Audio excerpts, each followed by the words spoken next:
So hello साथीहरू, स्वागत छ हजुरलाई मेरो नयाँ ब्लगमा, लङ ब्लगमा है त। अनि कसले मलाई फलो गर्नुभएको छैन फलो गरिदिनु होला, माया गरिदिनु होला, अनि सपोर्ट गर्नु होला, त्यति नै भन्नेछु। अनि आज चाहिँ म हजुरहरूलाई देखाउने छु कि म सानोमा कस्तो थिएँ भनेर, अहिले कस्तो छु कमेन्ट गरिदिनु होला।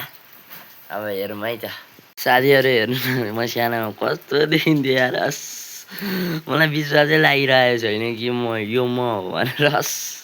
हेर्नु न साथीहरू, अहिले म कस्तो देखिरहेको छु। हात उठ्छ हौ, अझै पनि हेर्नु न, विश्वासै लागिरहेको छैन भने।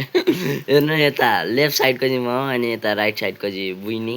हेर्नु न साथीहरू, विश्वासै लागिरहेको छैन भने। अब अर्को फोटो हेरौँ है त। ए साथीहरू, म यस्तो थिएँ सानोमा, 6 वर्षको हुँदा यस्तो रहेछु नि। अहिले 16 वर्ष लाग्दै यस्तो छु। अनि त्यहाँबाट फेसबुकमा हेर्नुहुँदैछ भने फलो गर्नु होला, युट्युबमा हेर्नुहुँदैछ भने सब्सक्राइब गर्नु होला। अनि म सानामा राम्रो थिएँ कि अहिले राम्रो छु कमेन्ट पनि गर्नु होला, अनि सपोर्ट गर्न नबिर्सिनु होला। भेटौँला अर्को ब्लगमा। By by.